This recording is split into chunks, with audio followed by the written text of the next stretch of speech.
I'm going to show you how I've been winding some kind of neat little coils for small axial flux alternators. This is a pretty easy way to do it. The coils come out neat. This is one I just made. Peeling the wax paper off here. Comes off pretty clean.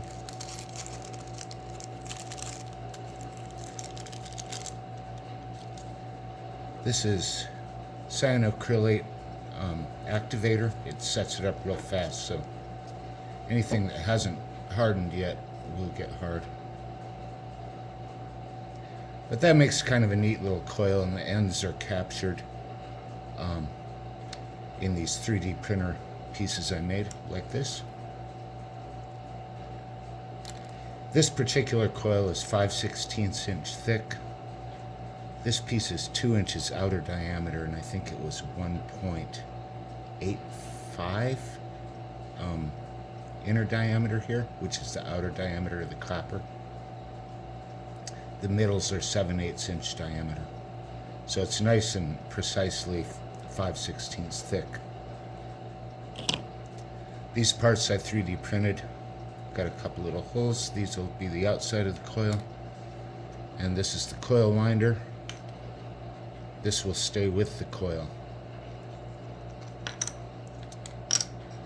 So this more solid piece goes on the back and then the middle. This coil's got about 235 turns. I've counted a couple.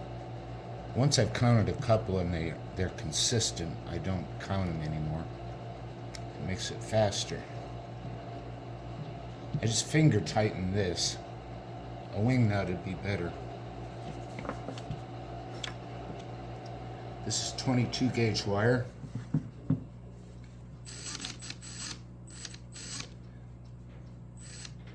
So I figure, yeah, 135 turns is the average I get on these coils.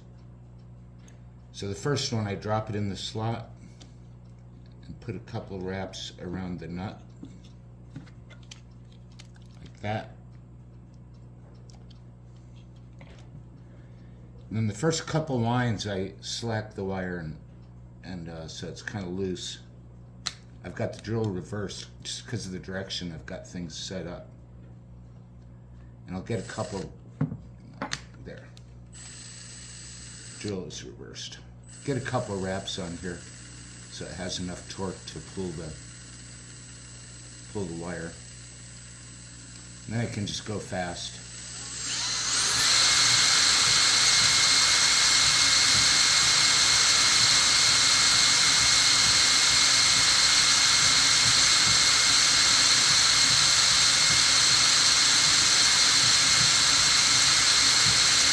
And I'm going to fill it all the way up because the ends of this coil winder fit just not quite tight in here, so this will slip over them.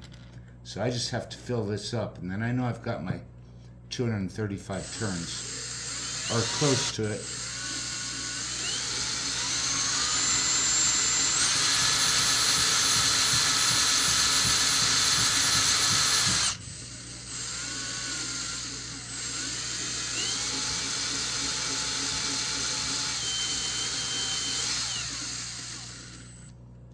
Okay, that's pretty full.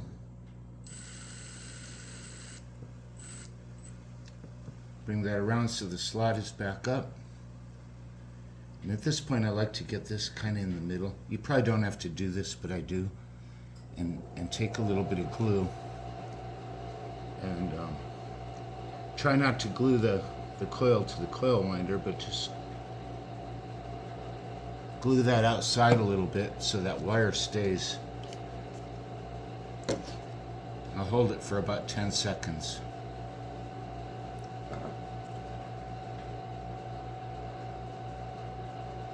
While I'm holding it, I can clip the end off.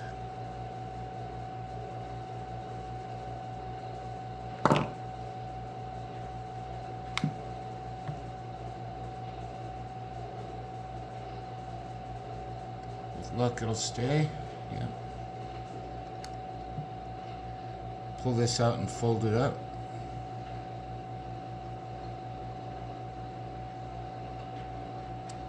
Remember, got to be consistent so they're all the same here. Looking at this, I had the inside come around to this side, and this one's going to be here.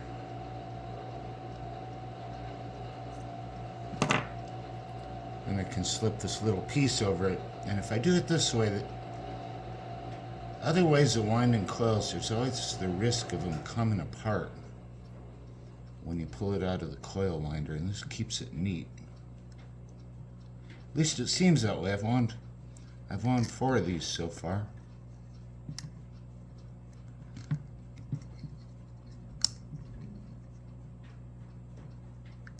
Thought I'd film the last one because this is my last part.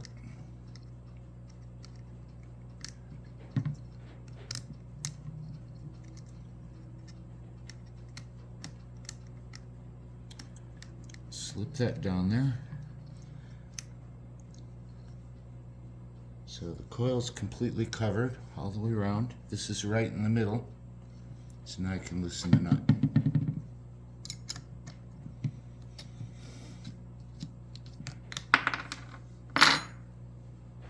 And get my wax paper ready. I've got a C-clamp here that's preset. And a piece of steel, or just something good and flat to clamp the coil with, because I press it in superglue. So this should just slip off of here.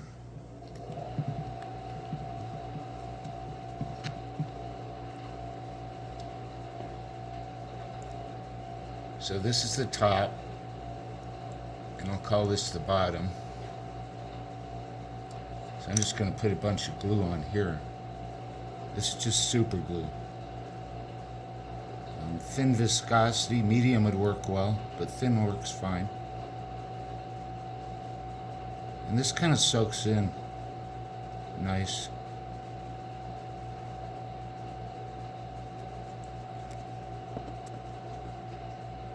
I can kind of squeeze it and hold that copper in there and then lay it down. Like that.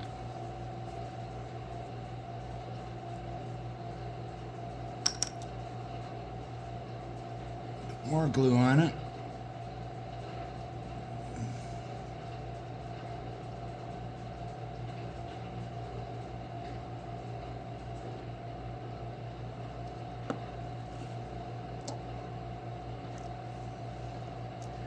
But it goes faster if before I fold this over I give it 1 spritz with the activator. 2 spritzes for good luck. You don't have much time once you spritz it. The stuff starts to bond really quick. Tighten the clamp.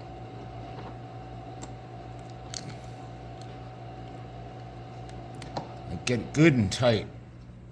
And really smash it down. And that and